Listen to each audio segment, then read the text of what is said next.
Hello,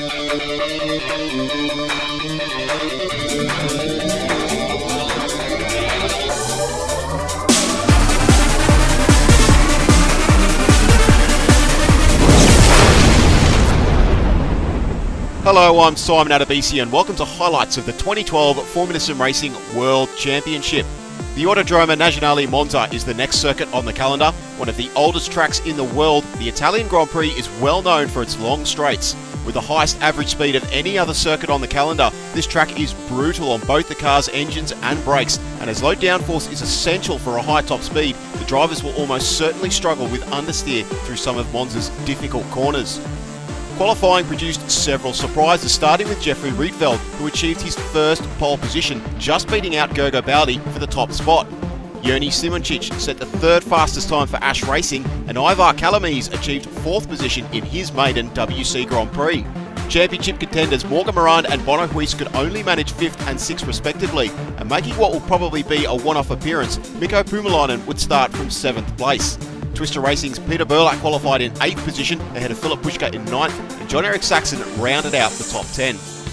Jim Parisas just missed out on Q2 to start in 11th, and temporarily replacing Varga, Martin Gosby set the 12th fastest time for Netrex. Yannick Lapchan had a difficult session, only managing 13th, and driving in his first race of the season, David Dominguez would start from 14th position. To the race start, and it was Jurni Simoncic who got the best launch, getting alongside Gergo Baldi and then having half a look up Rietveld to inside. Parisas got his braking all wrong and took to the grass, while Kalamies also broke a little too late, tapping the side of Simoncic. Philip Puška had made a great start, passing Burlack down the straight and then taking Puumalainen exiting the chicane. Down into the second chicane, and Morgan Morand quickly dispatched Kalamies, making a pass for 4th place. And at the back of the field, Michael Francesconi and Blair Disley came together, ending with Francesconi's car in the barriers. Uros Musculi was swamped into Lesmo, losing out to both Marcel van der Linden and Jim Parisas. And down into the Parabolica, Martin Gosby put a move on Jon-Erik Saxon to take 10th place. Bono Huis then outbraked Ivar Kalamies to take over 5th position, while further behind Musculi continued to struggle, losing positions on either side down the main straight to Alberts and De Wit. Lap 3, and as Jeffrey Rietveld maintained the lead, Gergo Baldi challenged Simoncic into the chicane, successfully retaking his 2nd place. Morand soon followed through as well, getting around Simoncic's outside before the 2nd chicane to move into 3rd. Morand immediately attacked Baldi, and on the following lap, the Frenchman made an easy pass on the inside of the Hungarian. The other Netrex car was continuing to move up the order, with Martin Gosby making a pass on Burlack for 9th. And in the battle for 5th place, Philip Puška and Ivar Kalamies were frantically fighting it out, and eventually the two made moderate contact, causing Puumalainen to nearly lock his brakes, losing a position to Gosby. Puumalainen would then fall into the hands of Peter Burlack, and after a brief fight, the Finn lost out into the opening chicane.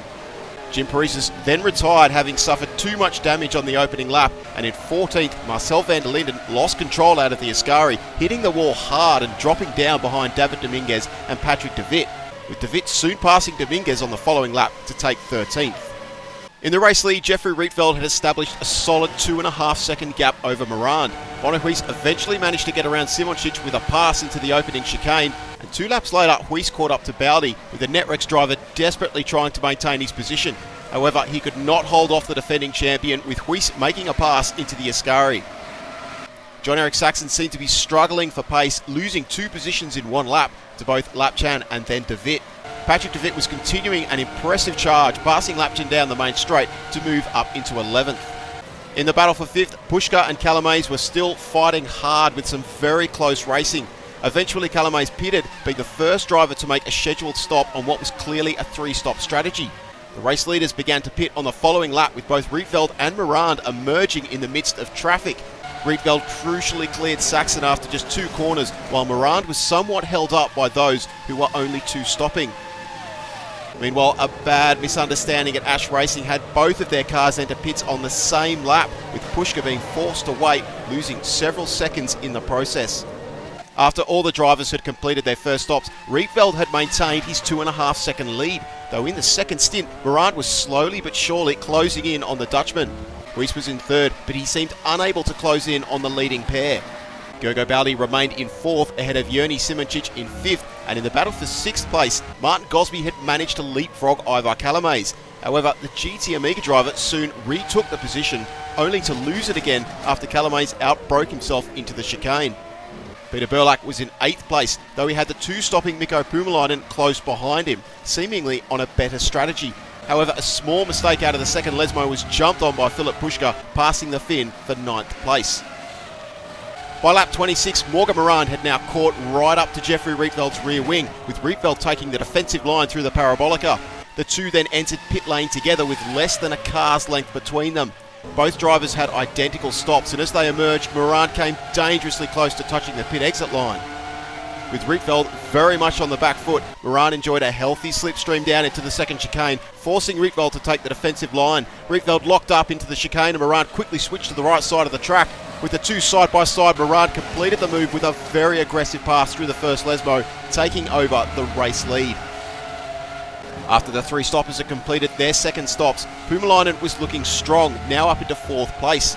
Also on 2-stop strategies, Patrick de Wit was on track for a good points finish, now into 6th position, and Yannick Lapchan was now inside the top 10 in 9th place.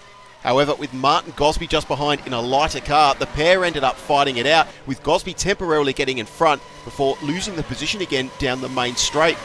Sadly, things came undone later on in the lap when Gosby miscued his braking and the two made contact, spinning Lapchan's car around as Gosby took to the grass. Lapchan stalled the engine, ending his race, with Gosby later apologising for the incident after the Grand Prix.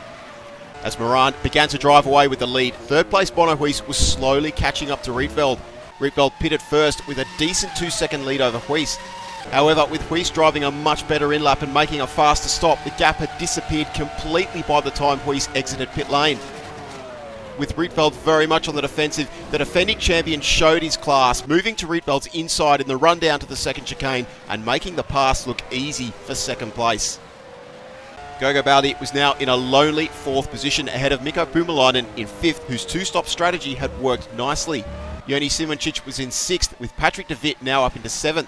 Gosby was clear in 8th position, but there was a congested battle going on for 9th place. Philip Puška and Peter Burlack had begun passing each other on multiple occasions, with both drivers seemingly equal on pace and unable to escape far enough ahead to avoid giving the other driver a slipstream. After passing each other several times, Peter de Wit had now caught up to them, and with 5 laps remaining, de Wit managed to pass Burlack into the parabolica, dropping the Twister racing car out of the points. However, Burlack wouldn't give up, and the pair also switched positions several times, with neither driver willing to yield. As the two fought it out, Puška escaped ahead, while de Wit continued to attack Burlack in the closing stages of the race. Meanwhile, after a great Grand Prix, Patrick de Wit's brakes started to wear thin, and the McCord driver was forced to massively ease off his pace, dropping him down the order. De Wit had just managed to get back out in front of Burlack when they caught up to the struggling de Wit. Unfortunately, Burlack was held up badly through the Ascari, losing contact with de Wit, and as they came to the parabolica, de Wit's brakes gave out. He clipped Burlack and slid helplessly into the tyre barriers, just 2 laps shy of the finish line. Coming from 5th on the grid, Gosby's Morgan Moran took his 3rd win in a row, driving another solid race and putting Bono Huis under a little bit more pressure in the fight for the championship. Huis crossed the line just 2 seconds behind his main rival, achieving his 8th podium of the season, minimising the damage to his championship campaign. And despite a brake failure on the final lap, Jeffrey Rietveld took yet another podium in 3rd place, the GT Amiga racing driver continuing his incredible form. Gogo Baldi finished a rather uneventful race in a solid 4th position. Mikko Puumalainen achieved 5th place in his first race in over 4 months, and Joni Simoncic demonstrated that he can mix it with the best, crossing the line in 6th position.